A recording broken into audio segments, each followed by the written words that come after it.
On their Marrying you was 5th the biggest anniversary mistake night, of the my life. billionaire I should have shoved his married my wife and dog snarled, instead. "Marrying Then get ready you here, was the because I'll biggest teach you a mistake lesson of my you'll never life. forget." I should have married my dog instead." She didn't cry. She just smiled and whispered, "Then get ready, because I'll teach you a lesson you'll never forget. Hi, my beautiful family. Welcome back to Mr. Peter's family. May the Almighty wrap every woman in his endless mercy, blessing her with peace that silences every worry, strength that never bends, and a heart so radiant it lights every dark corner of this world. You are the heartbeat of love, the voice of compassion, and the gentle power that holds every home together. May your days overflow with blessings, your nights rest in safety, and your prayers rise straight to heaven. But my precious family, why do some of you watch in silence? It takes only a second to like one small comment to lift this family higher. YouTube may try to dim our flame, but faith and love will always burn brighter. This is Mission 1000 likes, a promise of unity, a stand of love, and a prayer of loyalty. If your heart is true, like the video. If your love is real, write, "I am with Mr. Peter." There are nights when God himself looks away. The 5th anniversary of Stephanie Taylor's marriage was one of them. The night the sky split open and the world learned that some kinds of cruelty don't need weapons, just words sharp enough to gut a soul. The penthouse windows rattled with thunder that sounded like artillery fire. Lightning turned the Manhattan skyline into a nightmare of white bone and black shadow, each flash revealing the city in frozen moments of terror. Stephanie had spent 3 weeks preparing for this anniversary, handmade his favorite meal from scratch, wore the emerald dress that cost her 2 months of the household allowance. He monitored like a warden, counting rations to prisoners. Her hands had trembled while cooking, not from fear but from hope. That dangerous thing that refuses to die, even when you've buried it 1,000 times. But Jacob Duffy stood at those trembling windows with a glass of scotch. And when he finally turned around, his face carried the kind of disgust people reserve for things they've found rotting in dark places. The silence stretched between them like a chasm, opening in the earth, and Stephanie felt her heart begin its slow descent into that darkness, even before he opened his mouth.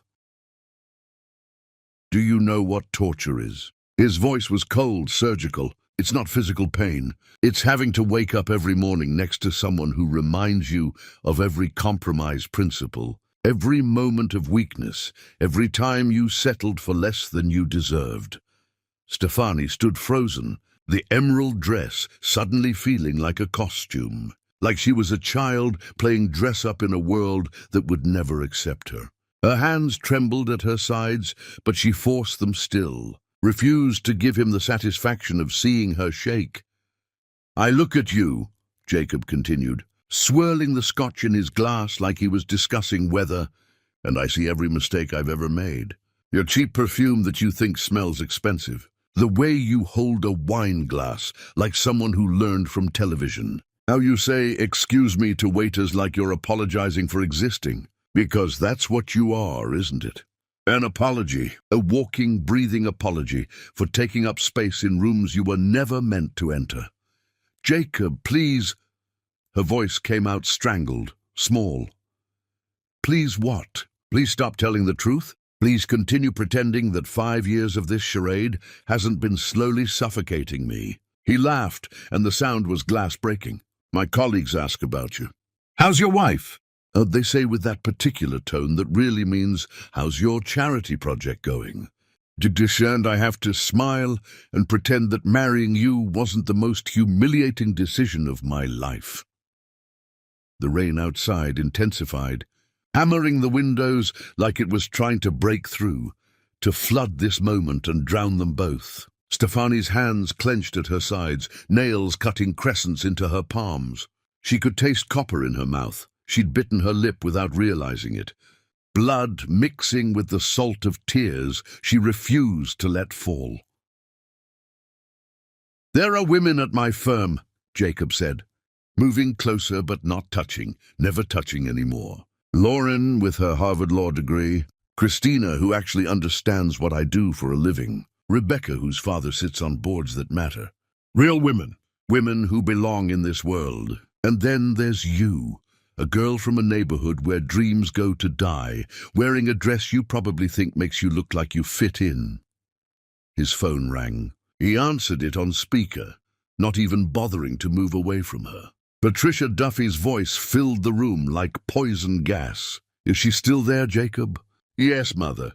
Well, get it over with. I've told you for 5 years that neighborhood bred nothing but parasites looking for a host. You've done your charity work. You've proven you're capable of mercy. But mercy has an expiration date, and frankly, you've let this go on far too long. Stefani felt something crack inside her chest, some final structural support giving way. But what rushed in to fill the space wasn't despair. It was something colder, harder, more ancient. 5 years, Patricia continued, her voice dripping with vindication. 5 years of pretending, of accommodating, of lowering our standards. Your father would be mortified. I'm mortified. In this tonight, Jacob. Fumigate, start fresh. Jacob hung up without saying goodbye. He looked at Stefani like she was furniture being appraised for disposal. You heard my mother? But let me be clearer than she was, because I think you need to understand the magnitude of what you are, what you've always been. You're not my wife. You're a mistake I made when I thought being noble mattered more than being selective. You're a coward who latched onto someone stronger and convinced yourself it was love when really it was just opportunism. You're weak, you're useless, and keeping you around has exhausted every charitable impulse I ever had. The rain outside roared like something alive and furious, like the sky itself was screaming at what it was witnessing. When Stefani finally spoke, her voice came from somewhere deep and irrevocable, somewhere that had been waiting in silence for this exact moment. You're going to remember this night for the rest of your life. Her words were quiet, but they carried weight that made Jacob's eyes narrow. You're going to wish to God you could take it back, that you could rewind time and choose differently. But you won't be able to, because I'm going to teach you a lesson that no Harvard degree or trust fund can prepare you for. And what lesson is that? Jacob sneered. How to survive on minimum wage. How to be grateful for scraps. No. Stefani moved toward the door, each step deliberate. I'm going to teach you the difference between mercy and weakness, between forgiveness and surrender, between a woman who loves you and a woman who's done being small for your comfort. You called me a coward. Watch what this coward does next. She opened the door to the hallway, and the sound of the storm rushed in like it had been waiting for an invitation. Don't come back, Jacob called after her, his voice already shifting toward uncertainty. I mean it. This is over. Stefani paused in the doorway, rain from the open stairwell door already reaching her, misting her face like tears. She refused to cry. She turned back, and when she looked at him, there was something in her eyes that made him take an involuntary step backward. It wasn't hate. It wasn't even anger. It was finality, the look of someone cutting ties so completely that the severed ends would never find each other again. You're right about one thing. This is over. But Jacob, the only mercy you're ever going to get is the mercy of finally understanding exactly what you destroyed. She walked out into a storm that had turned the streets into rushing rivers. Rain so violent it stripped paint from cars and tore branches from trees that had stood for decades. The wind screamed like something dying, like the world itself was ending in water and fury. Lightning cracked the sky open, and thunder followed like the earth was splitting apart. She didn't run. She walked, letting the deluge hammer her until she couldn't tell rain from tears, until the cold went so deep it stopped being cold and started being nothing at all. Her emerald dress clung to her like a second skin, ruined and perfect all at once. The fabric that had cost her 2 months of careful saving was destroyed within minutes, but she didn't care. Some things need to be destroyed before they can be transformed. Water rushed past her ankles, then her calves, the street flooding so fast that cars were beginning to stall. She walked past people huddled in doorways, past taxis with their hazard lights flashing, past the ordinary chaos of a city trying to survive a biblical storm. But Stefani wasn't trying to survive anymore.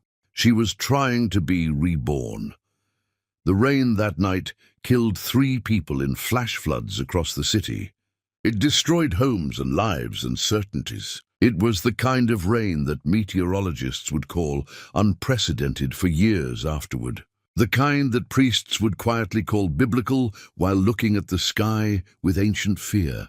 And somewhere in that drowning darkness, while thunder shook the foundations of buildings and lightning revealed the world in stuttering flashes of white terror, Stefani Taylor stopped being the woman who believed in goodness and became something the world wasn't ready. Bourdieu, a woman with nothing left to lose, a woman with everything left to prove, a woman who'd been baptized in cruelty and emerged from the water no longer afraid of drowning, because she'd learned something crucial in that walk through the apocalyptic storm, that some things don't kill you. They just wash away everything weak, everything soft, everything that isn't strong enough to survive the end of the world. And what was left, what remained after the drowning, was iron.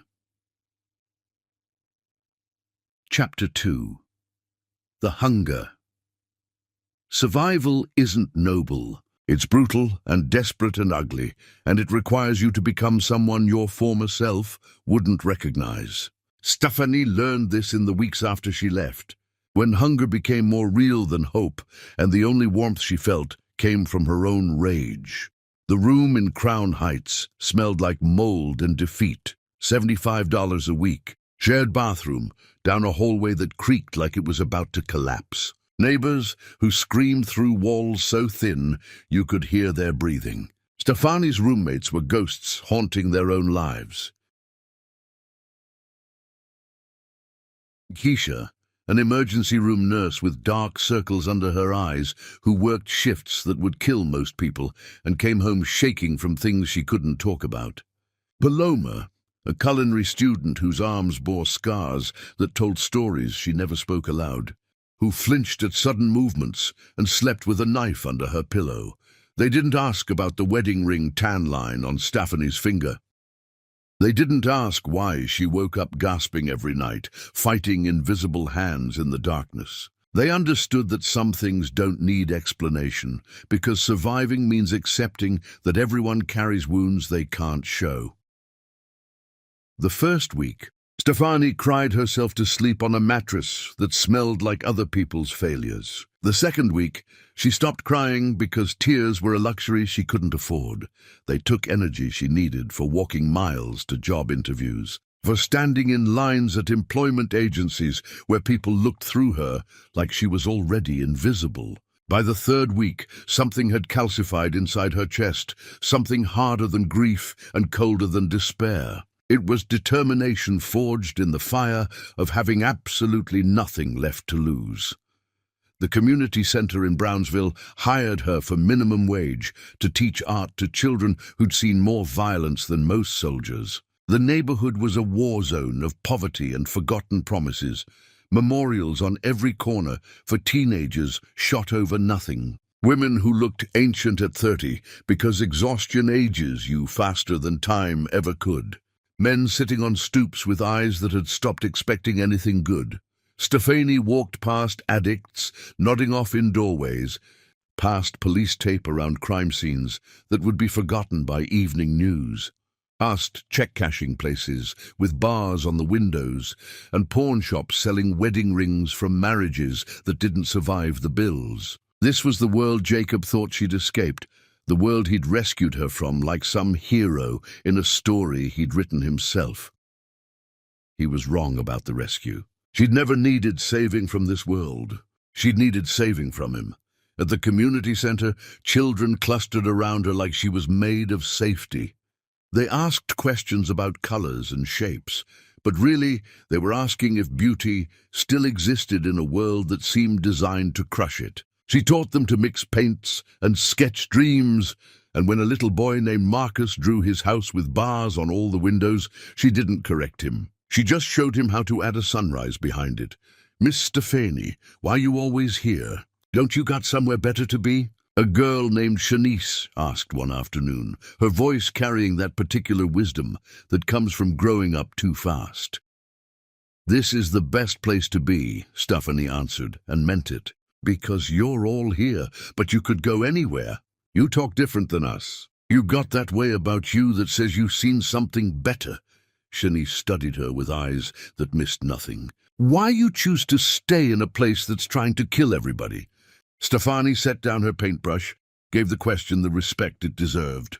Because leaving the people who need you most isn't strength. It's just another kind of surrender. I'm here because you deserve someone who shows up, who doesn't look at this neighborhood and see problems to escape from, but people worth investing in. You're not a charity case, Shanice. You're the future, and someone needs to act like they believe that.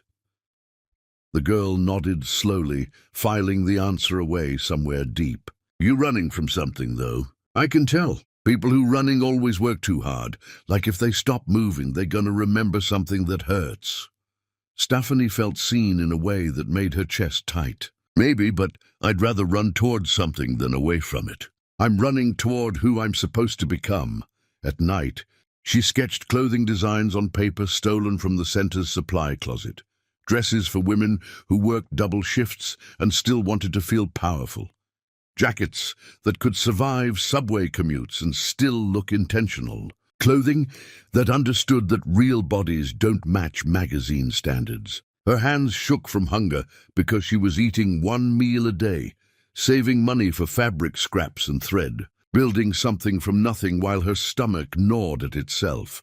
Meanwhile, across the river in Manhattan, Jacob celebrated with the kind of parties that appeared in society columns. He brought Lauren to benefits, a corporate lawyer with perfect teeth and a pedigree that included senators and old money. At gallery openings, Christina appeared on his arm, her family's name carved into buildings downtown. For weekend trips to the Catskills, Rebecca joined him. Her father's connections opening doors Jacob had spent his whole life trying to access. He told everyone the same rehearsed story at cocktail parties and business dinners, the words polished from repetition. My marriage was a philanthropic mistake, a well-intentioned experiment in social mixing that predictably failed. You can't manufacture compatibility from good intentions. Some people belong in certain worlds and others simply don't. His friends nodded approvingly. Gordon Whitmore with his inherited wealth and casual cruelty. Pierce Hamilton, who'd never worked a real job in his life. David Chen, who'd built his fortune on real estate deals that displaced the poor and called it progress. They raised their 18-year scotch and toasted Jacob's freedom, his return to their world, his restored good sense. Patricia Duffy hosted a dinner she called a liberation celebration, where she toasted her son's return to sanity and appropriate standards. The guests applauded. They all agreed that mercy toward the less fortunate was admirable, but had its limits, that Jacob had done more than most would by trying at all. Jacob's company announced record profits. He bought a Maserati in silver that reflected the city like liquid metal. He was photographed at a charity gala with Lauren on his arm, both of them smiling that particular smile of people who believe they're winning at life. The caption in the society pages read, "Bachelor entrepreneur Jacob Duffy enjoys the social season." He had it framed. He actually had it framed and hung it in his office where clients could see it. But in Crown Heights, while Jacob counted his victories and changed his women like he changed his imported shirts, Stefani Taylor was developing a hunger that went deeper than food or comfort or safety.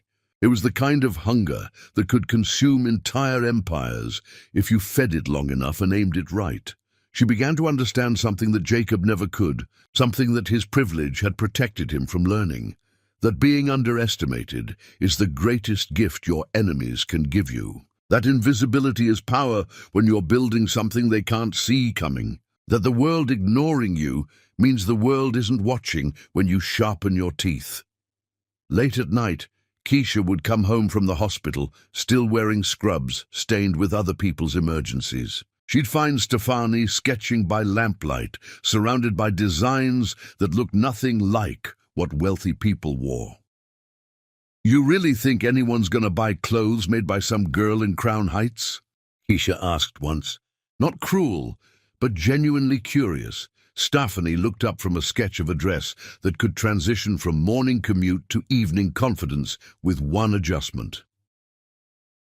"I'm not making clothes for them. I'm making clothes for us. For every woman who's been told she doesn't belong. Every woman who works 3 jobs and still wants to feel like she matters. Every woman who's been underestimated her entire life and is tired of apologizing for taking up space." Keisha studied her for a long moment.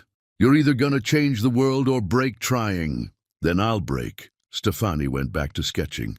"But I'll break forward, not backward." Paloma, who rarely spoke about her past or her plans or anything beyond the immediate moment of survival, paused in the kitchen doorway one night and said something that felt like prophecy. "You got the look." "What look?" Stefani asked. "The look of someone who's already died once. Nothing left to lose means nothing left to fear." Paloma's eyes carried knowledge earned in blood. "People like us, we're dangerous because we already survived the worst thing. Whatever comes next is just details." The hunger grew. Not for food, though Stephanie's stomach ached constantly. Not for comfort, though the room was cold and the mattress was thin. But for something else entirely. For vindication, for proof, for the satisfaction of showing everyone who'd written her off that they'd miscalculated badly. She would build something. She would rise. She would become impossible to ignore. And Jacob Duffy, surrounded by his temporary women and his hollow victories, had no idea that the storm he'd survived wasn't the one that came from the sky. It was the one he'd created in the woman he threw away. And that storm was just beginning to gather strength. Chapter 3. The Baptism in Blood. The second storm came on a Tuesday in October, 6 months after she left. The sky turned the color of infected flesh, and the rain fell like God's own artillery, and in the wreckage that followed, Stephanie Taylor would either become a corpse or a legend. There was no middle ground that night. The day had started with warnings that everyone ignored, meteorologists speaking in urgent tones about unprecedented pressure systems, showing radar images that looked like something malevolent bearing down on the city. They kept using words like catastrophic and life-threatening. But people in places like Brownsville don't get to stay home for weather. Bills don't pause for storms. Survival doesn't take weather days. Stefani had worked a double shift, teaching at the community center until 5, then taking the subway to Midtown to clean offices in buildings where people made more in an hour than she made in a month. She scrubbed toilets used by executives who'd never learned her name, emptied trash bins filled with half-eaten lunches that cost more than her daily food budget, and vacuumed carpets in boardrooms where decisions were made about people like her without her ever being in the room. By the time she finished, night had swallowed the city, and the sky looked wrong. Not just dark, but diseased, greenish-black clouds that seemed to pulse with something alive and malevolent. The air tasted like metal and electricity. The wind had picked up, hot and aggressive, shoving pedestrians off balance, sending trash cans rolling down sidewalks like tumbleweeds in an urban wasteland. The rain hit at exactly 9:17, and it didn't start gradually. It arrived like violence, like someone had taken a knife to heaven's belly and let everything bleed out at once. 1 second the air was thick and waiting, the next it was chaos. Water fell so hard and fast that walking became swimming, visibility dropping to arm's length, the world reduced to grey roar and fury. Within minutes, the streets transformed into rivers.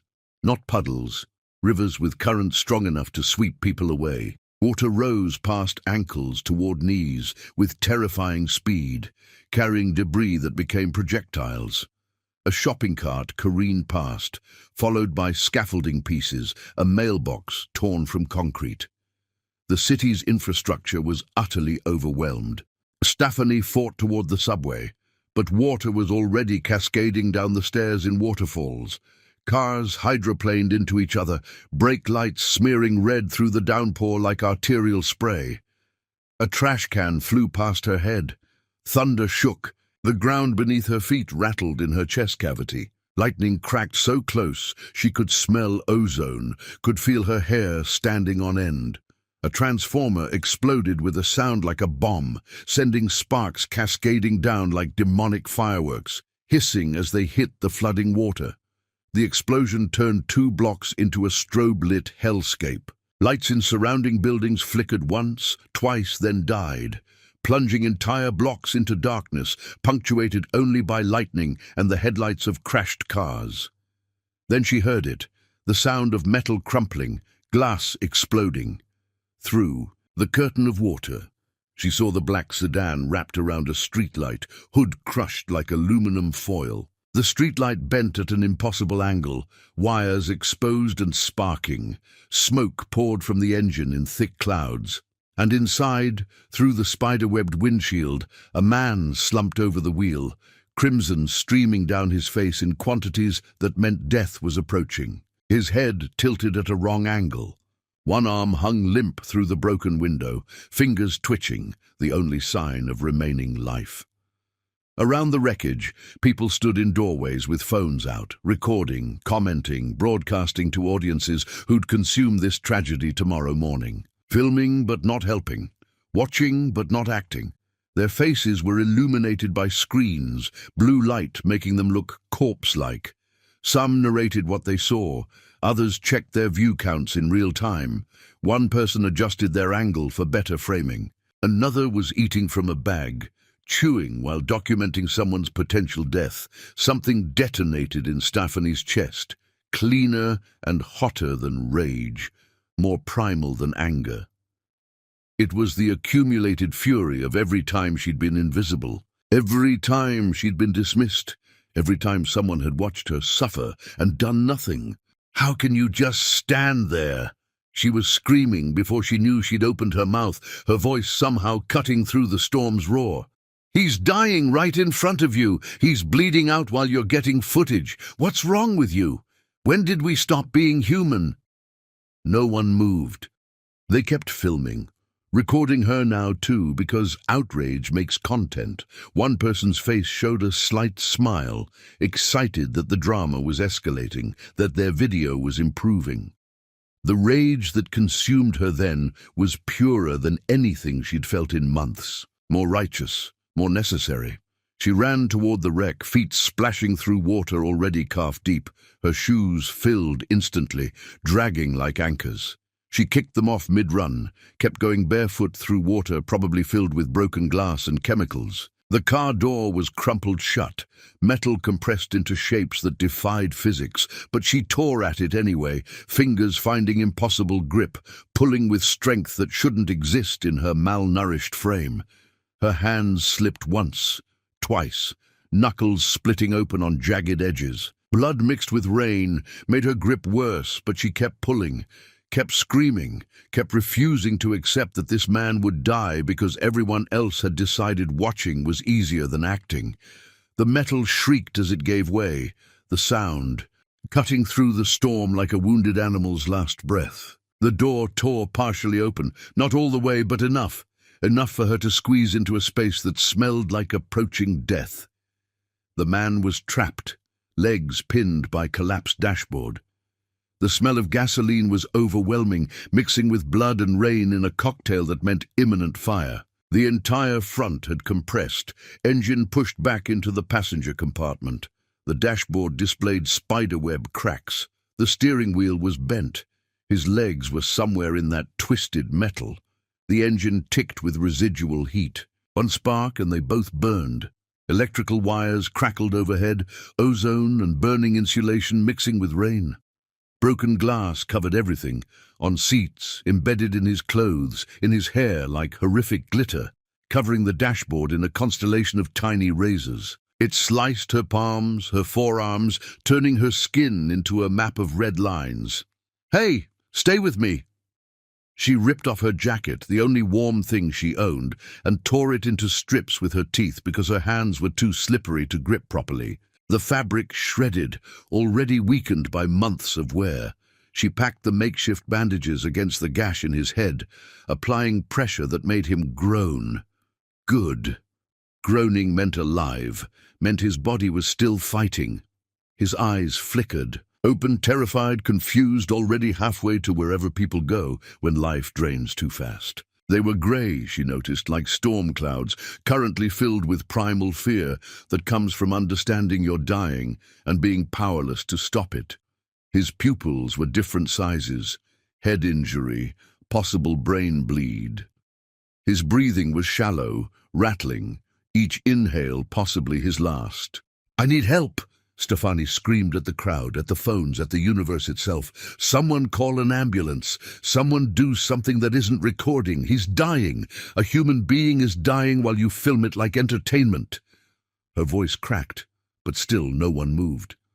They watched like she was performing theater, like his death would just be another video to scroll past. She could see their faces in lightning flashes, young and old, different races, different backgrounds. Some looked embarrassed, but didn't stop. Others looked defiant, like she was interfering. Most just looked blank. Humanity switched off, so she did it herself. Used her own phone with slick hands, had to wipe it on her soaked shirt, had to try 3 times before unlocking it. Finally reached 911. Gave the address through chattering teeth, while maintaining pressure on wounds barely visible through the deluge. The operator's voice was calm, professional, infuriating in its lack of urgency. "Help is coming. Stay on the line. Don't move him." "He's trapped! I can't move him!" Stefani shouted, then dropped the phone because she needed both hands. She held his hand while he convulsed, his whole body seizing as his brain tried to process trauma it wasn't designed to handle. His grip tightened slightly, barely perceptible. But there, still fighting, she whispered promises she wasn't sure she could keep, told him stories about surviving, because that's what you do. You tell the dying that living is still possible. "My name is Stephanie. You don't know me, but I need you to fight. Stay here, because I didn't walk away from my own hell just to watch you surrender to yours. You hear me? You don't get to quit tonight." His hand squeezed hers again. Acknowledgement, agreement, desperate hope. The ambulance took 13 minutes, and each one stretched into eternity. By the time the EMTs appeared, Stefani's arms were shaking with exhaustion, her clothes soaked in water and crimson equally. She'd stopped feeling cold because cold had become irrelevant. Her hands had gone numb, locked in position.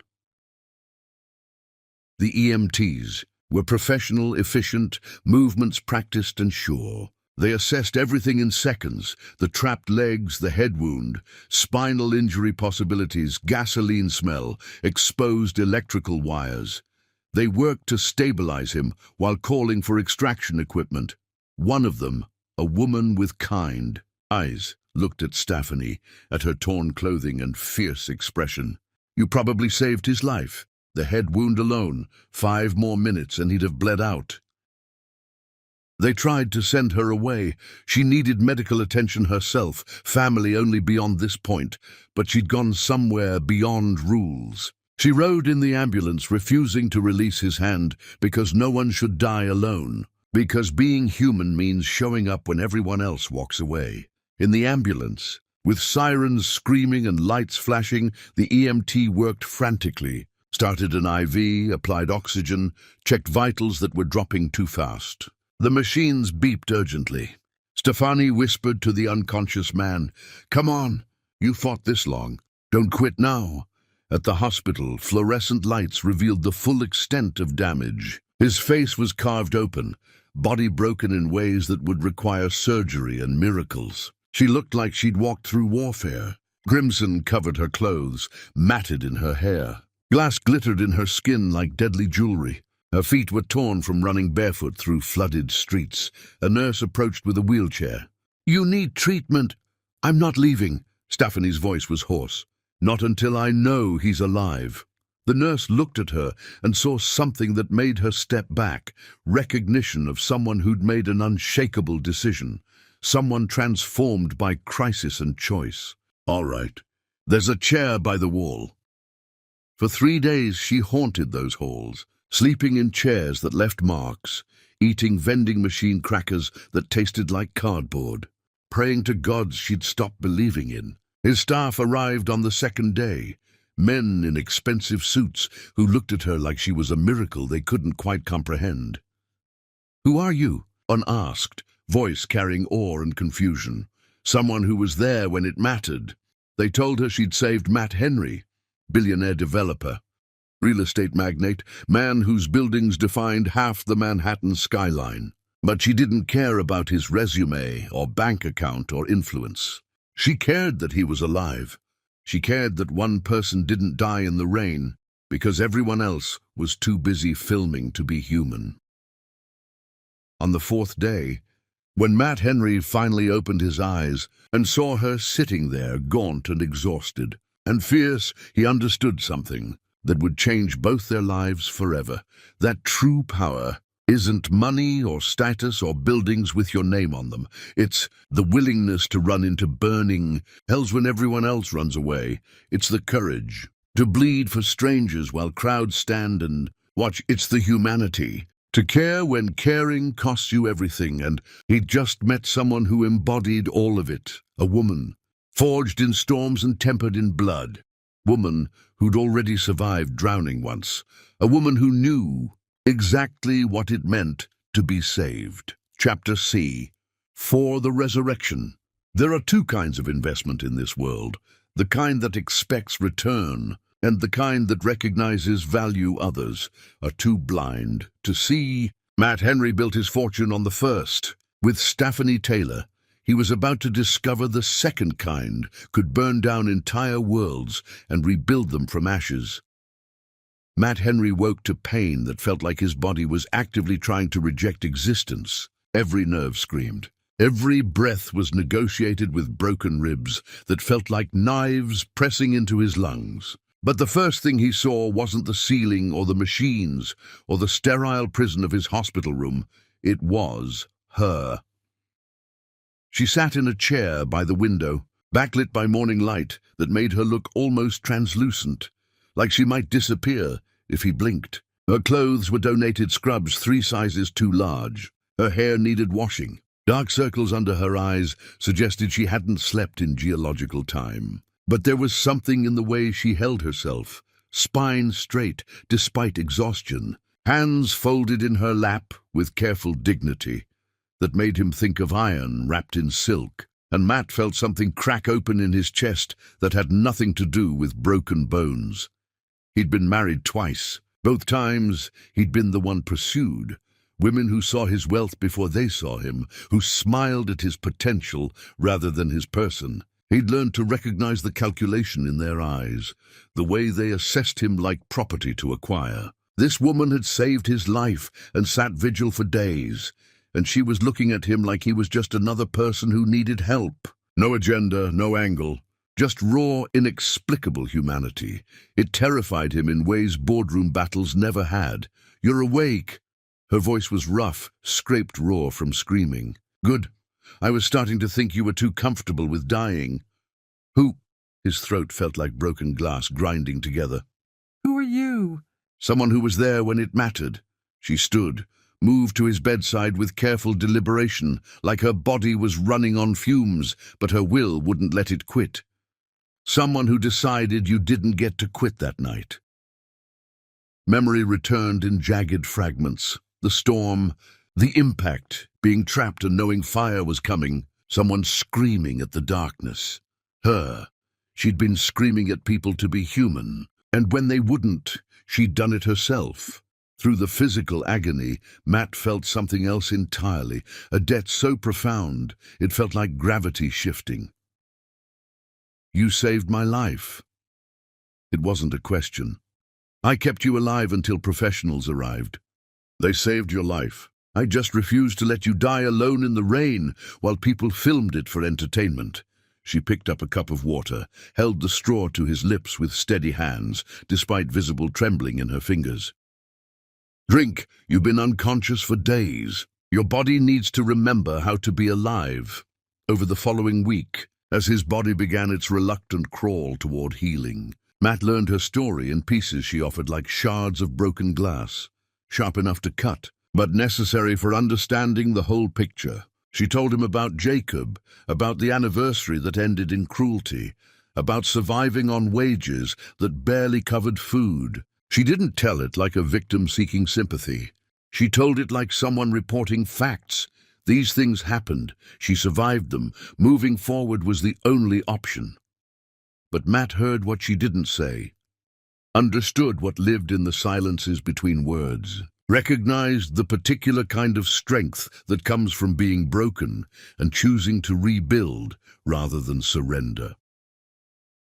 "I want to help you," he said on the 8th day, when he could finally sit up without feeling like his spine was separating from his skull. His doctors had cleared him for conversations, though they warned him not to get agitated. But how could he not be agitated when this woman had given him a second chance at life and was planning to walk away with nothing? "You already have. You're breathing. That's enough." She was sketching something on the back of a hospital menu, her hands moving with practiced precision, despite exhaustion that made her movements slow. "What are you drawing?" She hesitated, protective instinct warring with something else, then showed him a dress that somehow managed to look elegant and practical simultaneously, designed for a body that existed in the real world rather than on runways. The lines were confident, the proportions perfect, the vision clear. "You're talented. This is exceptional work." "I'm adequate." She took the sketch back, defensive walls rising. "It's just something I do to keep my hands busy. Means nothing." "No." Matt's voice carried the weight of someone who'd built fortunes from recognizing value others missed. "That's something you are. Adequate doesn't save strangers in storms. Adequate doesn't create beauty while living on scraps. Adequate accepts limitations and apologizes for existing. You're the opposite of adequate, and pretending otherwise insults both of us." She looked at him then, really looked, and he saw the exact moment she decided whether to trust him. Saw the calculation, the risk assessment, the internal debate about whether accepting help was strength or surrender. Her eyes held wariness earned through experience with men who offered help that came with invisible price tags. "I don't want charity. I've had enough of being someone's project, someone's good deed to feel virtuous about. Good, I'm not offering charity. I'm offering partnership." He shifted in the bed, wincing through pain that would probably be permanent, scars that would mark him forever. "You saved my life. Not for reward, not for recognition, but because that's who you are fundamentally. I want to invest in that, in you, in whatever you're trying to build. Not because I owe you, but because betting on people who run into storms when everyone else runs away is the smartest investment I've ever made." "I have nothing. No credentials, no connections, no capital. I'm a woman from Crown Heights who teaches art to kids and cleans offices at night. My resume is survival, and that doesn't translate to fashion industry credibility. What exactly are you investing in?" "Exactly that." Matt's smile hurt his face, but he didn't care. "You understand something that every designer in Manhattan has forgotten, that real people don't live in magazines. They live in subways and double shifts and budgets that don't include dry cleaning. You know what they need because you are them. That's not a limitation. That's your competitive advantage. That's what makes you dangerous to every established brand that's been ignoring their actual customer base."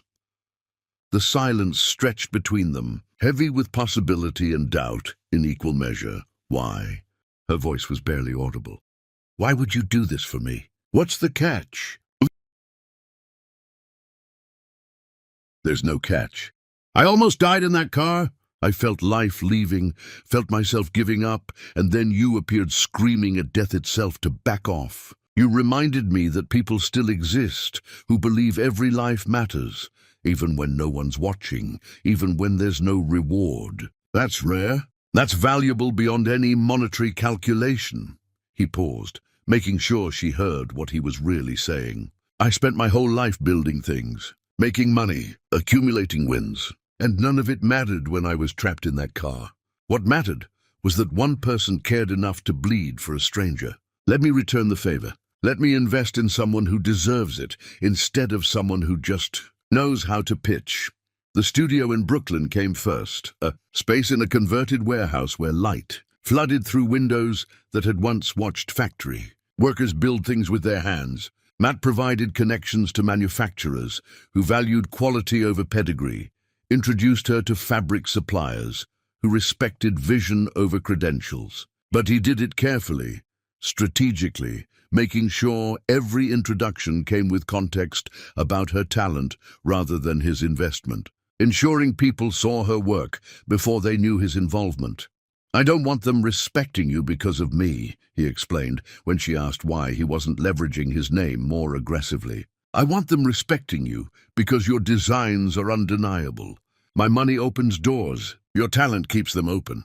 There's a difference, and it matters. Iron Rose started small, sample pieces made on a machine Stefani ran herself, working hours that would destroy most people. She designed clothing for women whose bodies didn't match magazine standards, whose budgets didn't include words like couture, whose lives required clothes that could survive reality while still making them feel powerful. Each piece was tested rigorously. She'd wear them herself on subway commutes, wash them dozens of times, move through full days to ensure they could handle real life, not just runway walks. But she didn't just design from her studio. She went back to Crown Heights, to Brownsville, to neighborhoods that Manhattan pretended didn't exist. She set up makeshift displays in community centers, showed her designs to women who'd been told fashion wasn't for them, listened to what they needed, and built it. She'd spend hours in these spaces, watching how women moved, what they struggled with, what made them feel confident versus self-conscious. She took notes constantly, filling sketchbooks with observations about real bodies, real needs, real lives that the fashion industry had decided weren't worth acknowledging. The response was immediate and fierce. Women bought her designs with money saved from tips, from overtime, from sacrifices they'd made, because finally someone was making clothes for them instead of at them. Word spread through networks that society pages never covered, through church groups and subway conversations, through sister to sister and mother to daughter. Women would bring their friends, their daughters, their mothers, saying, "You have to see what she's doing. She's making clothes that understand us. Actually, for us." Matt watched from a careful distance, providing resources but not control, offering guidance but never demanding direction. He'd spent his life commanding rooms and building empires, but with Stephanie, he did something he'd never done before. He stepped back and let someone else lead. Watched her make decisions he wouldn't have made, respected that her way might be different but wasn't wrong, learned that partnership meant trusting someone else's instincts even when they contradicted his own. But something else was building too, something neither of them planned, but Matt couldn't stop even when he tried. At first, he told himself it was gratitude. She'd saved his life. Of course, he felt connected to her. Then he told himself it was admiration for her work ethic, her vision, her refusal to compromise. But late at night, alone in his penthouse that suddenly felt too empty, he'd catch himself thinking about the way she bit her lip when concentrating on a design. How she talked to herself while sketching, a quiet, running commentary she didn't know he could hear. The sound of her laugh when something genuinely surprised her. Not the polite laugh she used in meetings, but the real one that came from deep in her chest and made her eyes crinkle. He started finding excuses to be at the studio, checking on inventory that didn't need checking, reviewing contracts that his lawyers had already approved, standing near her workspace just to watch her hands move across fabric, creating something from nothing with a certainty he envied. His assistant noticed. His driver definitely noticed. Matt pretended he didn't notice them noticing, even as he felt increasingly transparent. "You're here again," Stephanie said one evening, without looking up from her work, a smile playing at her lips that suggested she understood exactly what was happening, just wanted to. There was a question about the manufacturer. Contracts? No, there wasn't, Raymond. Already told me you had him circle the block 3 times before coming up. She finally looked at him, and her expression was amused, knowing, not unkind. You could just say you wanted to visit. I'm not going to make you justify basic human interaction. Matt felt heat crawl up his neck. He'd negotiated billion-dollar deals without flinching, faced down hostile boards and aggressive competitors. But this woman made him feel like a teenager with his first crush, awkward and obvious, and completely out of his depth. I wanted to visit. Better. She went back to her sketching, but he caught the slight flush on her cheeks, the way her smile deepened just a fraction, and something in his chest pulled tight with a feeling he'd almost forgotten existed. Hope. Meanwhile, across the river in Manhattan, Jacob Duffy remained oblivious to the earthquake building beneath his feet. He continued his carousel of interchangeable women, his performance of recovered happiness, his carefully rehearsed story about mercy that had expired and liberation that felt like victory. He saw a brief mention in a business journal. New fashion line targets working women, backed by Matt Henry, but he didn't recognize the designer's name. The article was small, buried in the back pages, easy to dismiss. He was too busy with Lauren, who'd started making pointed comments about rings and timelines and whether he was serious about their future. Too busy with business deals that were starting to require explanations his partners found less convincing each time. Too busy performing success to notice it was slowly becoming a performance with no audience left to applaud. But in Brooklyn, in a warehouse filled with light and possibility and the sound of sewing machines bringing visions to life, Stephanie Taylor was building something that would eventually reach across that river and pull his entire world down into water so deep he'd drown before understanding how he got there. Success was coming. Slowly at first, like thunder too far away to worry about, but getting closer, always getting closer, and when it finally arrived, it would arrive like the storm that had nearly killed Matt Henry and baptized Stephanie Taylor. Sudden, overwhelming, impossible to survive if you weren't already strong enough to weather it. Matt watched her work, watched her build, watched her become, and understood with absolute clarity that he was falling in love with someone who didn't need him to be whole, but who made him want to be better than he'd ever been. And for the first time since his car wrapped around that streetlight, he felt grateful for the storm that had nearly ended his life, but had delivered something infinitely more valuable instead. A second chance, not just at living, but at learning what living actually meant. Chapter 5. The Infection. Reputation is a living thing. It spreads like disease or dies like a patient denied medicine. In the insulated world of Manhattan's elite, where whispers carry more weight than lawsuits, Jacob Duffy's infection was already spreading through the bloodstream of his carefully constructed life. Iron Rose exploded beyond every projection, and it didn't happen gradually, it erupted. A celebrity wore one of Stephanie's designs to an awards show, posted about it online, and the internet did what the internet does. It devoured the story whole. Within hours, thousands of people were searching for the designer who'd created a dress that looked like power distilled into fabric. They found more than fashion. They found a story that felt biblical, a woman abandoned by wealth, surviving on minimum wage, who'd saved a billionaire's life in a storm and was now building an empire from nothing but vision and refusal to quit. The narrative was perfect, the kind that spreads through culture like wildfire through dry grass. Magazines didn't just feature her clothes, they featured her survival. Articles appeared with headlines that sounded like scripture. The designer who rose from blood and rain, and building beauty from wreckage, and what it means to save a life and lose a marriage. They interviewed her about resilience, about clawing your way back from destruction. about what happens when you're discarded and choose to rebuild yourself into something impossible to ignore.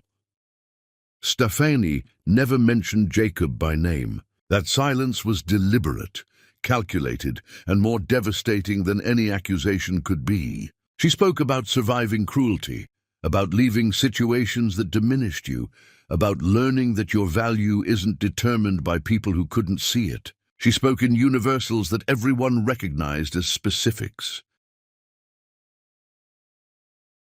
The articles included photos, Stefani in her studio, surrounded by designs. Stefani at the community center teaching children. Stefani standing beside Matt Henry at an opening, both of them looking at each other with a connection that cameras captured accidentally. The captions never explained their relationship because it didn't need explanation. You could see it in how he stood slightly behind her, supportive, not overshadowing. In how she touched his arm when making a point, casual and familiar. In how they moved around each other like planets in stable orbit. Meanwhile, in Manhattan, small cracks began appearing in Jacob Duffy's carefully constructed world. A major client, whose wife had met Stefani at a charity event years ago, had watched her navigate the room with grace, while Patricia Duffy made cutting remarks loud enough to overhear, quietly withdrew a contract. No dramatics, no explanation, just a polite letter citing philosophical differences. The account was worth 7 figures annually. When Jacob called to discuss it, the client's assistant said he was unavailable. When he tried again the next day, the number had been blocked. That's how thoroughly he'd been cut off. Not with confrontation, but with the kind of cold erasure that said he wasn't even worth the conversation. Another client's daughter, a fashion journalist who'd been following Iron Rose since its pop-up shop days, wrote a piece about men who destroy what they can't control. She never mentioned Jacob by name, but she quoted him, words he'd said at a party once, drunk and careless. Some women are for building futures with, others are for practicing on, until you figure out what you actually want. The quote was attributed to a Manhattan entrepreneur, but everyone in their circle knew exactly who she meant. The article circulated through group chats and email forwards, each share adding another nail to the coffin of his reputation. The quote went viral. Men who'd said similar things quietly deleted old posts and hoped no one remembered. Women who'd heard worse marked the article and passed it around like evidence finally being admitted to trial.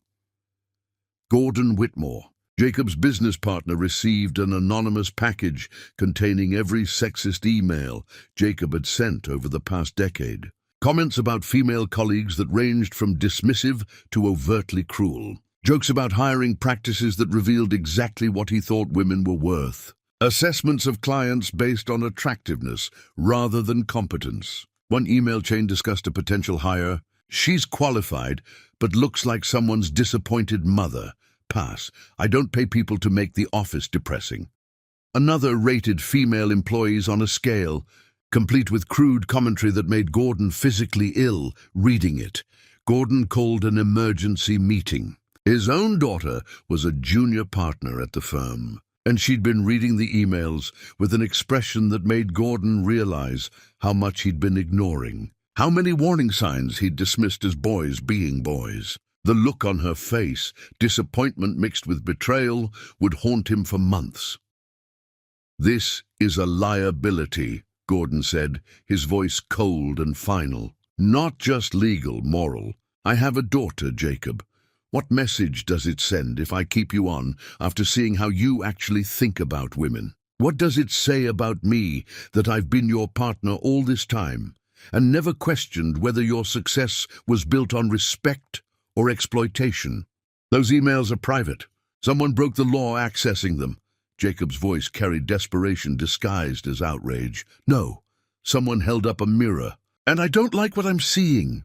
Gordon stood. "I'm dissolving our partnership. You have 30 days to make arrangements." The news spread through their social circles like sickness. Patricia Duffy received a letter from a charity board she'd chaired for 16 years. Polite, professional, and absolutely final. Our organization prioritizes supporting women's dignity. Given recent associations, we feel it's best to explore new leadership. She called Jacob, voice shrill with panic and fury, demanding to know what he'd done, what that woman had said, how this was happening. But Stephanie hadn't said anything. That was the genius of it. She was just living loudly, succeeding visibly, and letting people draw their own conclusions about the man who'd thrown her away.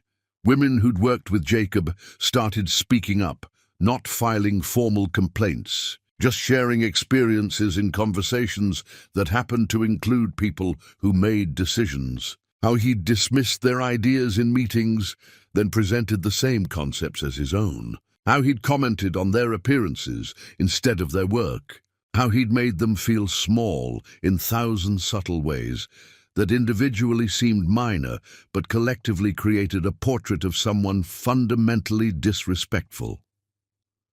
Lauren stopped returning his calls. She didn't ghost dramatically. She just became progressively less available until her absence felt permanent. When he finally tracked her down at a benefit, she looked at him with something close to pity and said, "I'm dating someone who doesn't need to tear others down to feel tall." I didn't realize that was an option until I met him. Christina, who'd seemed charmed by his attention just months ago, was suddenly seeing someone else. Her Facebook relationship status updating without warning or explanation. Rebecca's father, who sat on boards Jacob needed access to, stopped taking his calls. His assistant delivered polite excuses that stopped even pretending to be believable.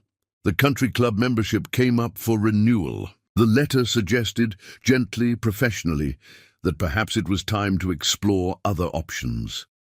Invitations stopped arriving. The charity galas that had once cluttered his calendar went quiet. People he'd considered friends suddenly had conflicts, prior commitments, reasons why getting together wasn't possible right now. Jacob told himself it was temporary. He convinced himself that excellence always weathers storms, that lesser people were intimidated by his success, that this was just social posturing by people who didn't matter. He bought new suits, made reservations at exclusive restaurants, posted photos online of himself living well. But the photos looked increasingly desperate. The restaurants were empty in the background. The suits couldn't hide that he was dining alone. His company faced its first serious audit, not from law enforcement, from nervous investors who'd started asking uncomfortable questions. The findings weren't criminal, but they were damning. Questionable expenses, contracts awarded based on relationships rather than merit, shortcuts that worked only until someone looked closely. "This is fixable," Jacob insisted during the meeting with auditors, his voice too loud in the quiet room. "Every company has irregularities. This is normal." "No," the lead auditor said softly. "This is the difference between normal business and ethical business. You've been operating in the space between legal and right, and that space is getting smaller every day." Clients continued leaving. One by one, they found reasons. Budget constraints, strategic pivots, new directions that somehow didn't include him. His company, which had seemed invincible just a year ago, started feeling like a house with termites, still standing, but only until you looked closely at the foundations. At night, alone in his penthouse that suddenly felt too large and too empty, Jacob would search Stephanie's name online. He'd find article after article about her success, her vision, her rise from nothing to everything. The photos of her with Matt Henry, both of them looking at each other like they'd found something rare in a world full of counterfeits. He'd stare at her face in these photos, the same face he'd looked at with disgust on their anniversary, the same face he'd told was inadequate, unworthy, embarrassing, and he'd see something he'd never seen before. She looked free, genuinely radiantly free, and Jacob Duffy, surrounded by possessions that were starting to feel like evidence of crimes he couldn't name, began to understand that he wasn't being attacked. He was being revealed, and what the light revealed wasn't someone others wanted destroyed. It was someone they wanted nothing to do with at all. Chapter 6. The Collapse. There, are two ways empires fall, explosively, all at once in rubble and screams, or slowly, one support beam at a time, until the whole structure realizes too late that there's nothing left holding it up. Jacob Duffy's empire chose the second way, which meant he got to watch every single moment of his own destruction. The call came on a Wednesday morning from someone who wouldn't identify themselves. Just a voice, professional and emotionless. You should look at your company's financial records from the past 5 years, particularly the consulting fees and expense accounts. Before someone else does, Jacob hung up, but the words burrowed into his skull like parasites. He spent 3 days poring over records, finding things he'd deliberately not looked at too closely before. Bribes disguised as consulting fees to people who'd never consulted on anything. Contracts awarded to friends, regardless of whether they were qualified or even capable. Expense accounts used like personal slush funds, dinners that cost thousands, trips to resorts, gifts for women who'd never worked for the company. Nothing quite illegal. Everything deeply, irredeemably unethical. Gordon Whitmore called a meeting. He brought his lawyer. That was the tell.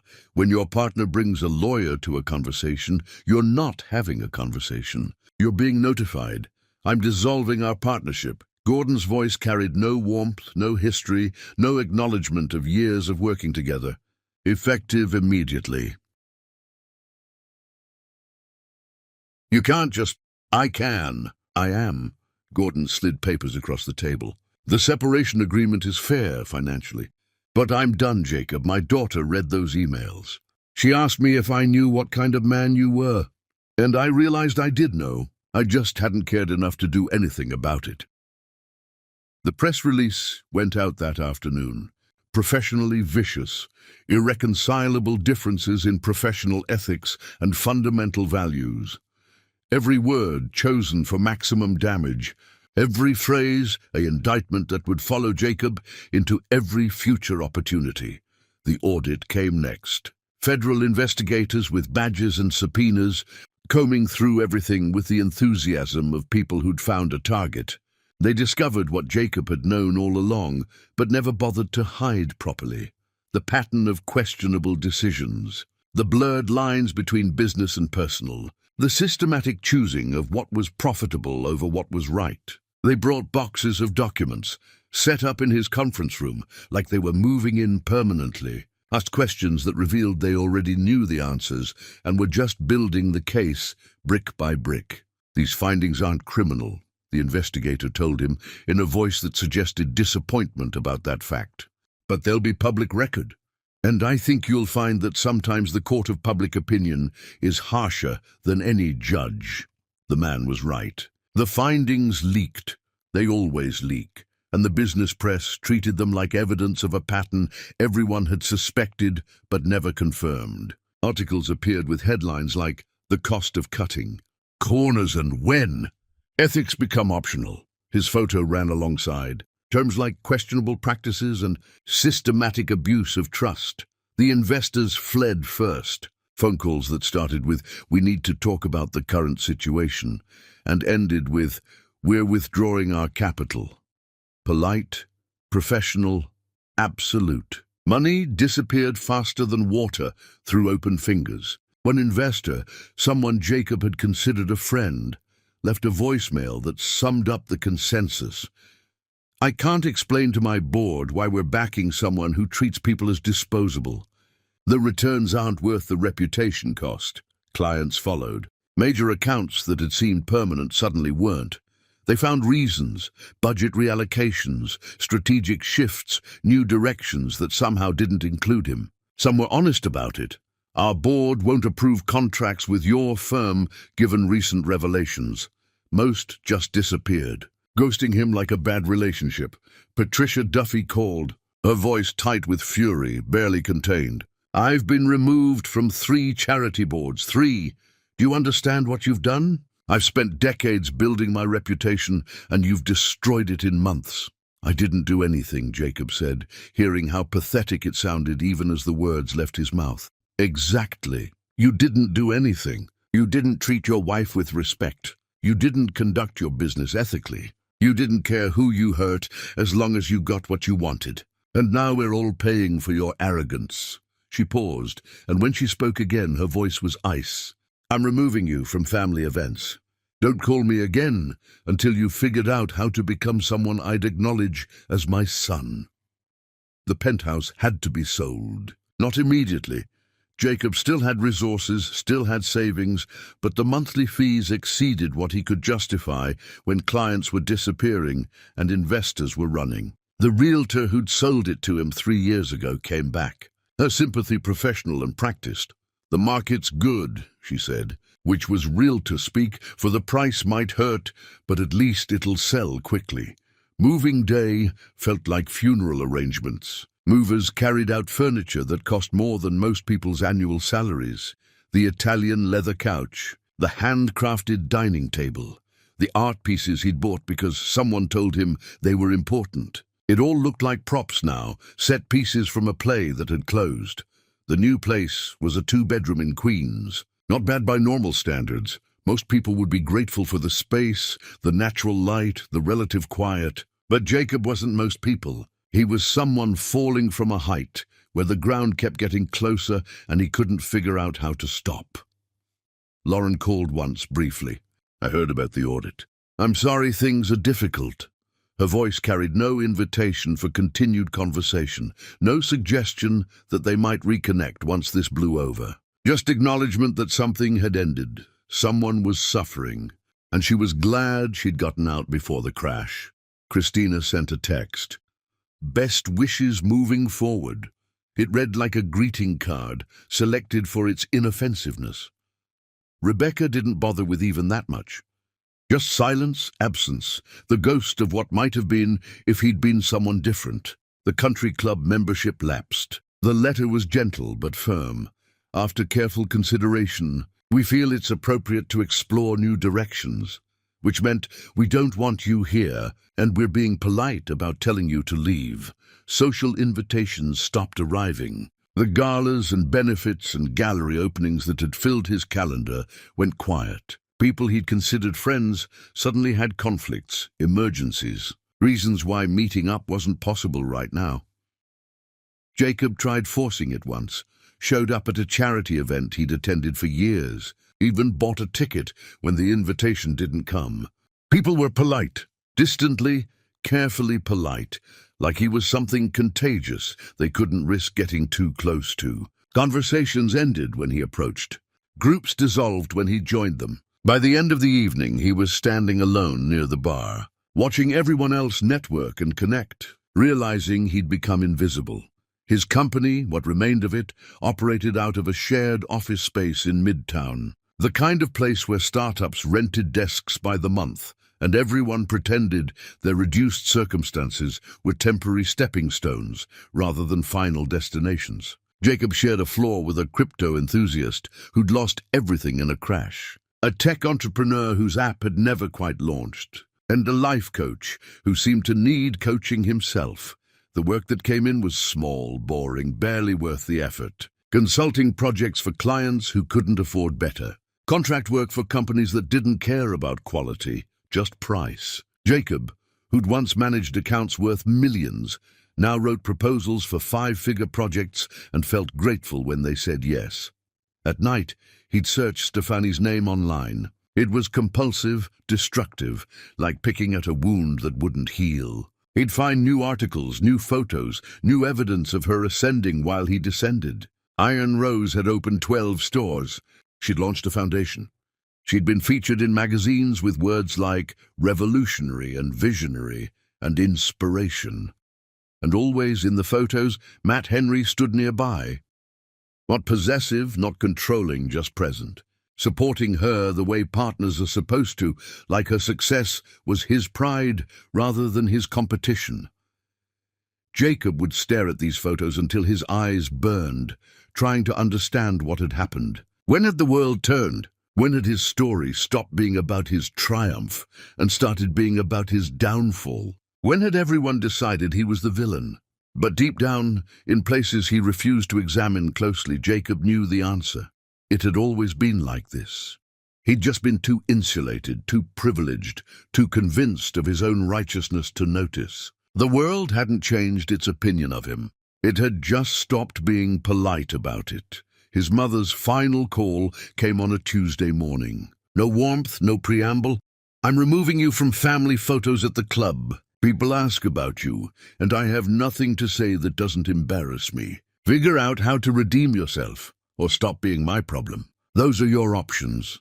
She hung up before he could respond. Jacob sat in his queen's apartment, modest by any reasonable standard, humiliating by his own, and understood that he'd lost everything that mattered. Not the money, though that hurt. Not the success, though that stung. But the respect, the belonging, the certainty that he mattered to people beyond what he could provide. He was rich still, by most measures, but he was poor in ways that money couldn't fix. And Stephanie Taylor, who he'd called weak and useless and unworthy, was flying while he drowned. Chapter 7. The Recognition. Love is an earthquake that destroys foundations you didn't know you'd built on sand. For Matt Henry, falling in love with Stephanie Taylor was the first time in his carefully calculated life that he'd been willing to stand in the rubble and call it worth every fallen brick. It happened gradually, which was the only reason Matt didn't recognize it as falling. He'd been married twice, divorced twice, learned that love usually announced itself with fireworks that faded into disappointment. This was different, quieter, steadier, more like roots growing than lightning striking. He noticed how she remembered things, not just important things, everyone remembered those, but details that revealed she actually listened when people spoke. She knew his driver Raymond's daughter was applying to colleges, asked about it every time, remembered which schools had accepted her. She knew his attorney Marcus was training for a marathon, would inquire about his mileage and whether his knee was still bothering him. She treated every human being like they mattered equally, like dignity was distributed without regard to paychecks or titles. He noticed how she returned to the community center every Thursday evening, no matter how exhausted she was, no matter how many other obligations she had. She'd work through the day building her empire, then spend 2 hours teaching children that beauty still existed in a world designed to crush it. "Why do you keep going?" he asked once, watching her pack up supplies in her studio before heading to Brownsville. "Because someone kept showing up for me when I needed it. These kids need to know someone sees them, that they matter beyond what the world tells them they're worth." She looked at him, and her eyes carried weight that came from experience rather than theory. "You can't understand what it means to be invisible until someone finally looks at you and actually sees you. I want to be that person for them."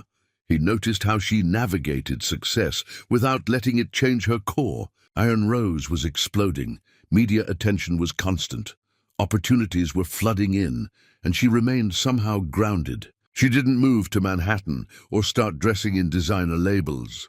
She stayed in Brooklyn, kept shopping at the same grocery store, still took the subway more often than cars. "Aren't you tired of the commute?" Matt asked, after watching her navigate 3 trains to reach her studio. "No more tired than everyone else taking these trains. The day I start thinking I'm above the subway is the day I forget who I'm designing for." She smiled, but it wasn't smug. It was genuinely content. Money's supposed to make your life easier, not make you forget where you came from. Matt had been wealthy his entire adult life, had built his fortune through calculated risks and strategic decisions, but he'd forgotten, if he'd ever known, what it felt like to move through the world without armor. Stephanie hadn't forgotten. She couldn't. And watching her maintain her humanity while building her empire taught him something business school never had, that staying connected to struggle isn't weakness. It's the only way to build something that matters. But it was the small moments that destroyed his defenses completely. The way she'd bring him coffee when he was working late, remembering he took it black with 1 sugar. How she'd argue with him about design decisions or business strategies, never deferring just because he had more experience or capital. The sound of her laugh when something genuinely amused her, not polite laughter for social situations, but real joy that started deep and bubbled up authentic.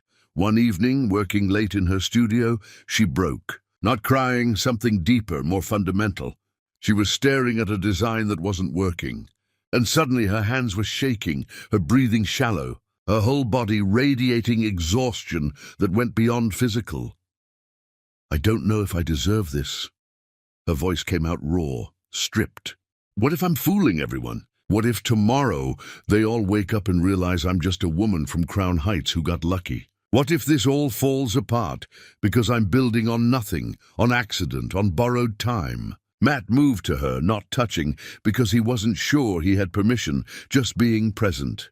"You want to know about building on nothing?" His voice was gentle but carried weight from his own wounds. "I slept in my car for 3 months when I was 30. Lost my first business, lost my marriage, lost every cent I had. Sat there in that car thinking I'd peaked, that everything after would just be managing the fall. I'd wake up with frost on the windows, my breath visible in the air, and wonder if this was it, if this was as far as I'd get before the world broke me completely." Stefani looked at him, really looked, seeing past the success to the person who'd survived failure. "My second marriage imploded because I was trying to prove something to a father who died disappointed in me. I built an empire, and it meant nothing because I was building it for someone who couldn't see it anymore. I'd stand at the top of buildings I'd constructed, looking at the skyline I'd helped create, and feel absolutely empty because the person I was trying to impress was 6 feet underground and past caring." He paused, making sure she heard what he was saying. "Worth isn't something you deserve. It's something you build, brick by bloody brick, until the structure stands strong enough to shelter others. You're not fooling anyone. You're just finally showing them who you always were." Something shifted in the space between them. Recognition, understanding, the collision of two people who'd both learned that surviving makes you either bitter or better, and they'd chosen the same path. The air felt charged, like the moment before lightning strikes, like the universe was holding its breath, waiting to see what would happen next. When he kissed her, it wasn't passionate. It was desperate, like someone who'd been holding his breath underwater and finally reached the surface, like finding solid ground after years of falling. His hands cupped her face with a gentleness that contradicted the intensity of the kiss, like he was holding something precious that might shatter if he gripped too hard. She kissed him back with equal intensity, equal need, equal relief at finding someone who understood that being broken first was sometimes the only way to build something genuine. Their relationship unfolded after that with the inevitability of seasons changing, natural, necessary, right in ways that couldn't be forced or faked. They appeared together at events, and the way they looked at each other told stories that words couldn't capture. How he'd touch her back while she spoke, not guiding but supporting. How she'd lean into him slightly, unconsciously, like her body knew where safety lived. How they'd share glances across rooms that carried entire conversations. The press noticed. Power couple redefining partnership appeared in business magazines alongside photos that captured something rare. Two people who'd survived their own hells, looking at each other like they'd finally found home. But it was the private moments that mattered more. Mornings in her brownstone kitchen, drinking coffee while rain tapped gently on windows. He'd learned she took hers with cream and too much sugar, that she liked to stand at the window watching the neighborhood wake up, that she was quietest in the morning before the world demanded performance. Evenings when they'd cook together, arguing about whether oregano or basil worked better, laughing when dinner burned because they'd gotten distracted by conversations that ranged from childhood wounds to dreams they'd stopped admitting they still carried. He discovered she hummed while chopping vegetables, that she arranged ingredients by color before cooking, that she tasted everything compulsively like she was conducting an experiment. She learned he was meticulous about measurements, that he couldn't cook without music playing, that he'd wash dishes as they went because chaos in the kitchen meant chaos in his head. Nights when they'd just sit, Not talking, just being, finding peace in shared silence. She'd sketch while he read contracts, their legs tangled on the couch, comfortable in ways that felt like coming home after being lost for years. Sometimes he'd look up and find her watching him, and she'd smile without embarrassment, without needing to explain why she was memorizing the way light caught his face. "I never thought I'd feel safe again," Stephanie admitted one evening, her head on his shoulder, while they watched the city lights through her window. "After Jacob, after everything, I thought that part of me was dead." It wasn't dead. It was just waiting for someone who wouldn't weaponize it. Matt's voice was quiet, certain. "You didn't lose your ability to trust. You just got better at recognizing who deserves it." In Queens, Jacob saw their photo in a waiting room magazine. 3 months old, dog-eared and coffee-stained. But the image was crystalline. Stephanie in a dress she'd designed, standing next to Matt Henry, both of them looking at each other like the rest of the world was just background noise.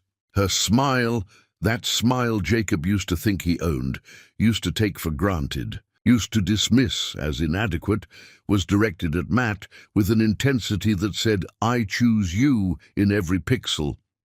Jacob stared at that photo until someone called his name for his interview.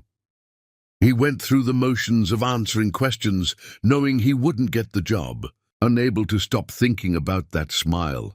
That night, alone in his apartment, he finally understood what he'd destroyed, not just a marriage, but the only person who'd ever loved him for who he was, rather than what he had. And she'd found someone who loved her the same way, except this time she was someone who'd learned her own worth and wouldn't settle for less than she deserved.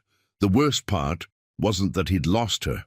The worst part was that he'd thrown her away deliberately, cruelly, thinking there would always be someone better waiting. And now he knew the truth. There wasn't anyone better. She was the best thing that had ever happened to him, and he'd destroyed it because he'd been too arrogant to recognize value when it was standing in front of him begging to be seen. Chapter 8. The Empire of Ashes.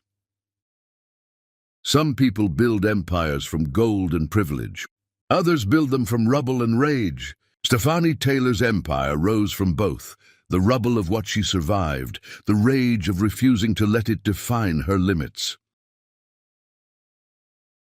Iron Rose became more than a fashion company. It became a movement that transcended clothing and touched something raw in the culture. Stephanie's runway shows featured models of every size, every age, every ethnicity, real women with stretch marks and scars and stories written into their bodies. The clothes were designed for women who worked 3 jobs and still wanted dignity, who had budgets that didn't include dry cleaning, who needed fashion that understood reality, but she didn't stop at design. She opened a factory in Brooklyn that paid living wages and offered childcare, healthcare, profit sharing, things that cut into margins but built loyalty that numbers couldn't measure. She hired women coming out of difficult situations, single mothers who needed flexible schedules, people society had written off, who just needed someone to believe they were worth the investment. The media loved it. The designer who remembers where she came from, and building fashion that gives back, and Stephanie Taylor's revolution. They interviewed her constantly, and she used every platform to talk about survival, second chances, being discarded, and choosing to rebuild yourself into something they couldn't ignore. She never mentioned Jacob by name. That was strategic brilliance. By not attacking him directly, she let people draw their own conclusions. And those conclusions were devastating. She purchased a brownstone in Brooklyn, deliberately staying in the neighborhood that had sheltered her when she had nothing, refusing to abandon the community that had given her space to rebuild. She and Matt hosted dinners there for people who'd never seen the inside of wealth. Single mothers from the community center, teenagers from the art program, the EMTs who'd saved Matt's life that night in the storm. Matt had suggested a place in Manhattan initially. Something that made sense for business, for networking, for the life they were building. Stephanie had looked at him with something close to disappointment, and he'd immediately backtracked, realizing he'd slipped into old patterns, thinking about strategy instead of values, about appearance instead of authenticity. "I'm sorry," he'd said. "That was me thinking like a billionaire instead of thinking like your partner. You are a billionaire." "I know, but I don't want to be the kind who forgets that geography isn't just about real estate values. Brooklyn matters to you because it saw you when you were invisible. I need to be someone who understands that." She'd kissed him then, and he'd understood that loving her meant constantly choosing to be better than his instincts, to question his assumptions, to remember that his way wasn't the only way. It was humbling. It was necessary. It was the best thing that had ever happened to him. "Why Brooklyn?" a journalist asked during an interview. "Why not Manhattan?" "Because Manhattan's where people go to forget where they came from.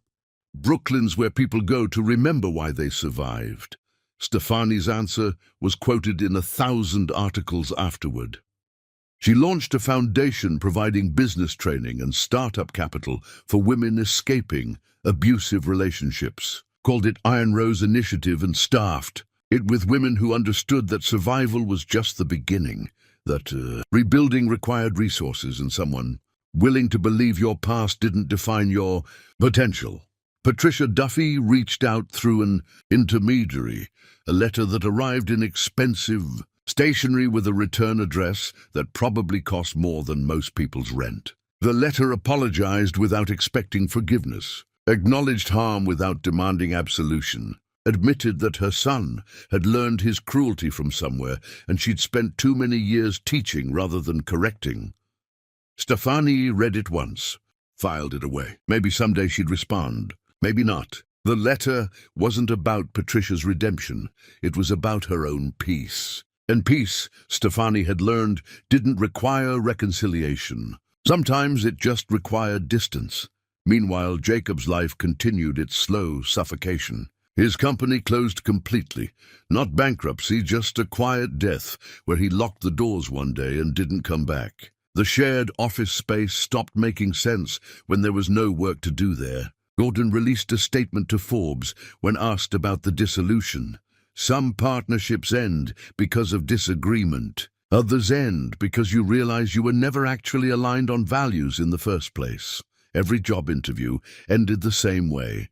Polite rejections, professional deflections, the sense that decisions had been made before he walked in the room. Nobody said it directly, but everyone understood. His reputation was toxic, and in a world where reputation mattered more than credentials, toxic was terminal. He moved again, this time to a studio apartment in Flushing. Smaller, cheaper, further from Manhattan and everything it represented. The neighborhood was louder, more crowded, more alive with the kind of struggling he'd once looked down on. Now he was part of it, just another person trying to make rent. Wondering how things got so far off track, Patricia Duffy called one final time, her voice carrying a finality that felt like burial. "I'm removing you from family photos at the club. People ask about you, and I have nothing to say that doesn't humiliate me. Figure out how to redeem yourself, or accept that you're no longer someone I acknowledge." "Those are your options." She hung up.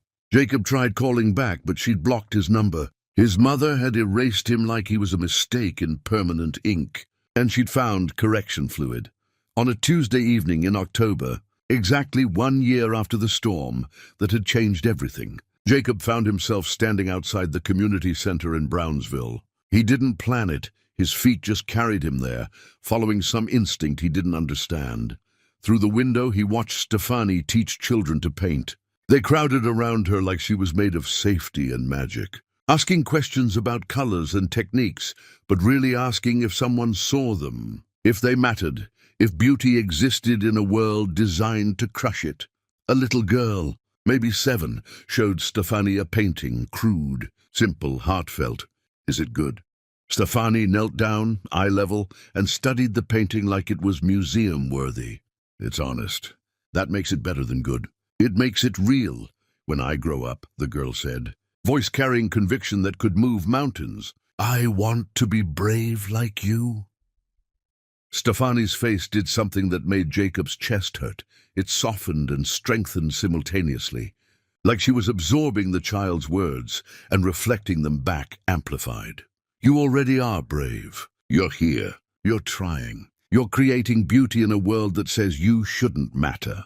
That's the definition of brave. You just have to remember it when people try to convince you otherwise. Jacob stood there, watching the woman he'd thrown away become someone's hero, someone's inspiration, someone's proof that cruelty doesn't win. And for the first time in his privileged life, he understood what poverty really meant, not lacking money, but lacking meaning. She had purpose that filled every corner of her existence. He had nothing but a resume of regrets and a future that stretched ahead empty of anything that mattered. The rain started, gentle this time, cleansing rather than destroying. Jacob walked away while Stefani continued teaching, her voice carrying through the window about colors and dreams and refusing to be small. He didn't look back. There was nothing behind him worth seeing anymore. Chapter 9. The Storm Returns. There are confrontations that happen in courtrooms with lawyers present, and there are confrontations that happen in parking lots when the sky opens up and the rain returns, like it's been waiting for this exact moment to witness what cruelty finally looks like when it meets consequence face to face. The meteorologists had been warning about it for days, the worst storm of the decade. Pressure systems colliding in ways that created conditions they'd never seen before. Everyone urged to stay indoors and prepare for something biblical. The news showed footage of the last major storm, reminded people of the deaths, the destruction, the way nature could humble even the most arrogant city. But Jacob Duffy wasn't thinking about weather warnings. He was thinking about endings, about closure, about one final conversation that might somehow make sense of how thoroughly his life had imploded. He waited outside Iron Rose headquarters on an October evening when the sky looked diseased, greenish-black clouds that seemed to pulse with something alive and malevolent. The air tasted like metal and electricity, like the moment before lightning finds ground. His hands shook, and he told himself it was from cold, even though the temperature was warm, humid, the kind of oppressive heat that comes before storms. He'd rehearsed what he would say 100 times, practiced different approaches, different tones, trying to find the magic combination of words that would somehow undo everything. Stefani exited, flanked by her assistant and Matt Henry, her expression calm and focused until she saw Jacob standing in her path. For just a moment, so brief he almost missed it, something flickered across her face. Not fear, not anger, but something closer to resignation. Like she'd known this confrontation was coming and had already decided how it would end. Security moved immediately, but she raised a hand. Professional, controlled, it's fine. I'll handle this. The rain started, not gently but violently, like the sky had been cut open and was bleeding water. Within seconds they were both soaked, but neither moved. Matt stood back, trusting her to manage her own demons, his presence supportive but not controlling. I needed to talk to you. Jacob's voice already sounded desperate, and he hated himself for it. I know I don't have the right, but I'm asking anyway. You're correct. You don't have the right, but I'm listening. Stefani's voice was steady, unbothered by the rain hammering down, by the wind that was starting to howl like something dying. I've lost everything. The words poured out, rehearsed but sincere, desperate but entitled. My company, my reputation, my mother won't speak to me. I can't find work anywhere. They've blacklisted me. I know I hurt you. I know I was wrong, but isn't this enough? Haven't I been punished sufficiently? Don't I deserve some kind of forgiveness, some kind of closure? Lightning cracked overhead close enough to feel, and thunder followed immediately, like the earth was splitting open. The rain was already soaking through his jacket, plastering his hair to his skull, but he didn't move. He needed her to see his suffering, needed her to understand that he'd paid the price. I've apologized 1,000 times in my head, Jacob continued, raising his voice over the storm. I know what I said that night was cruel, but we both made mistakes, didn't we? Marriage is complicated. People say things they don't mean. Can't we find some way past this? Can't you acknowledge that I've suffered enough? That I've learned? That I'm different now?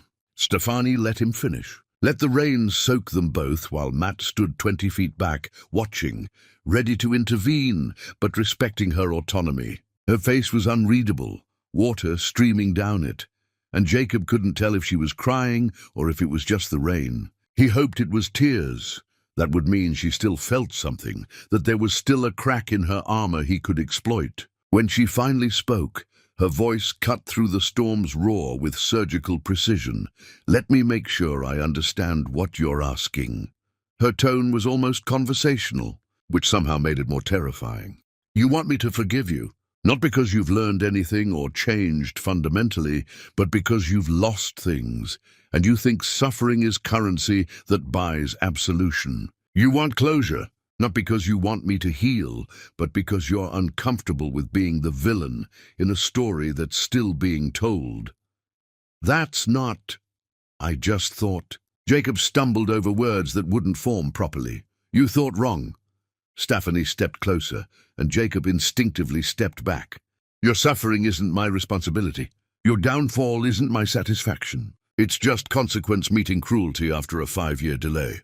You want to know why your life fell apart? It's because people finally stopped being polite about what they'd always known, that you're someone who treats others as disposable, who values people only for what they provide you, who mistakes cruelty for strength. I loved you." "No." The word came out like a blade. "You loved having someone who made you feel charitable. You loved the story you told yourself about being noble enough to marry beneath your station. You loved my gratitude and my compliance and my willingness to shrink for your comfort. You never loved me. You don't even know what love means." The rain intensified, turning the parking lot into a lake, but neither of them moved. "I rebuilt myself," Stefani continued, her voice somehow getting quieter and more powerful simultaneously, "not to punish you, but to reclaim everything you tried to take. My dignity, my worth, my right to exist without your permission. You taught me what I didn't want. Life taught me what I deserved. And those are completely different lessons. What am I supposed to do?" Jacob's voice cracked. "How am I supposed to move forward?" "That's not my problem to solve." Stephanie's eyes held no anger, no satisfaction, just a kind of distant finality. "Figure it out the way everyone else does, by being someone worth forgiving instead of someone demanding forgiveness because you're finally uncomfortable." "So that's it? I just have to live with this forever?" "Yes, the same way I had to live with what you did to me. The same way countless people live with the harm others caused. You're not special. You're just finally experiencing what most people navigate daily, the weight of your own choices." She paused, making sure he was listening. "The woman you married died in the rain the night she left, drowned in your cruelty and your mother's contempt. What rose from that drowning doesn't waste time on men who only value what they've lost." Jacob dropped to his knees on that flooded pavement, water rushing around him, rain hammering down so hard it hurt. "Please, I'm begging you, just tell me there's a way back from this." Stefani looked down at him with something that might have been pity if it carried any warmth. "There is a way back. It just doesn't involve me. Learn to be someone different. Become someone who treats people with dignity regardless of what they can provide you. Spend the rest of your life building value instead of extracting it. Maybe then you'll understand that forgiveness isn't something you're owed. It's something you might eventually give yourself when you finally become someone worth forgiving." She turned her back while he was still kneeling, walked to where Matt Henry waited with an umbrella he knew she wouldn't use. Because some people are baptized in storms, and they come out harder than rain itself. Matt's arm went around her shoulders as they walked toward his car. Not possessive, not controlling, just steady, present in ways that said, "I'm here," without needing words. Jacob remained on his knees in the flooded parking lot, rain hammering down, thunder shaking the ground, watching them disappear into the storm. Security stayed back, letting him kneel there until he finally stood and walked away alone, water rushing around his feet, lightning revealing his path in stuttering flashes. The storm raged all night. The rain destroyed roads and flooded subways and turned the city into something that looked like the world ending. And in a way, it was. The end of Jacob Duffy's delusion that suffering was the same thing as learning. That consequence was the same thing as growth. That being sorry was the same thing as being different. Some storms destroy. Others just wash away the lies you've been telling yourself about who you are and what you deserve. This storm did both. Chapter 10, When the Sky Clears. Victory doesn't announce itself with trumpets. Sometimes it looks like a quiet morning in a brownstone kitchen, drinking coffee while rain taps gently on windows, holding hands with someone who knows your scars and calls them beautiful. Building a life so full of meaning that revenge becomes irrelevant because you're too busy being extraordinary. The grand opening of Iron Rose's flagship, Manhattan store, happened on a crystalline November morning, the kind of day that arrives after storms, when the air smells clean and the light seems to bless everything it touches. The building was a cathedral of accessible elegance, 4 stories of clothing designed for real bodies, real budgets, real lives. Stefani stood at the entrance with Matt, his hand at her back in that now familiar gesture of support without ownership. The press surrounded them, cameras flashing, questions overlapping, everyone wanting to capture this moment when vision became reality. She'd barely slept the night before, not from anxiety, but from excitement, the kind of energy that comes from knowing you're about to prove every doubter wrong, that you're standing at the culmination of years of work that nearly killed you but didn't. How does it feel to be here? The journalist called out, like breathing after being underwater for years, like proof that what tries to destroy you doesn't get to define you. Stefani's voice was steady, clear. This isn't just a store, it's evidence that you can start with nothing and build something that matters. That being underestimated is sometimes the greatest gift your enemies can give you. That cruelty doesn't win, it just reveals who's worth keeping around.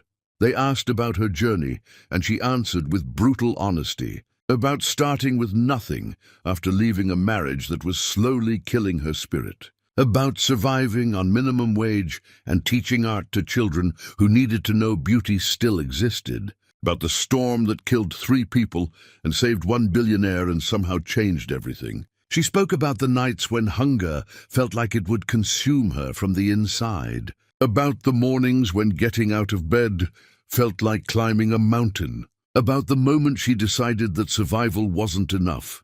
She wanted to thrive. I was drowning in a life that looked perfect from outside but was suffocating me from within. Leaving felt like dying. But sometimes you have to die to who you were to become who you're meant to be.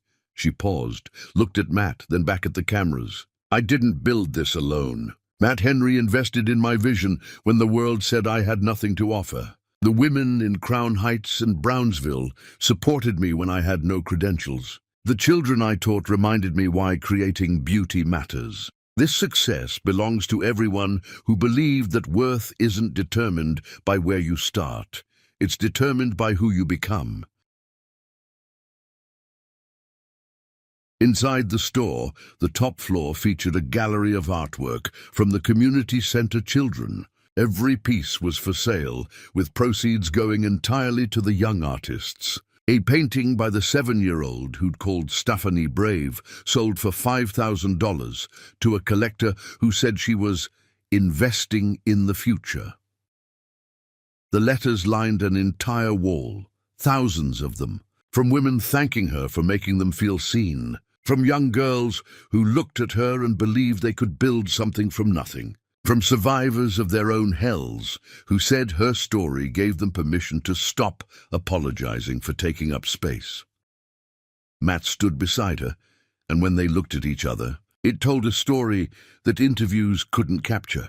2 people who'd survived their own drownings, finding each other in the aftermath, building something together that honored both their scars and their strength. Across the street, anonymous in the crowd, Jacob watched. He worked now as a junior analyst at a mid-level firm, made enough to survive, but not enough to pretend, lived in a studio where he could hear neighbors through walls like paper. His mother had passed away 6 months earlier.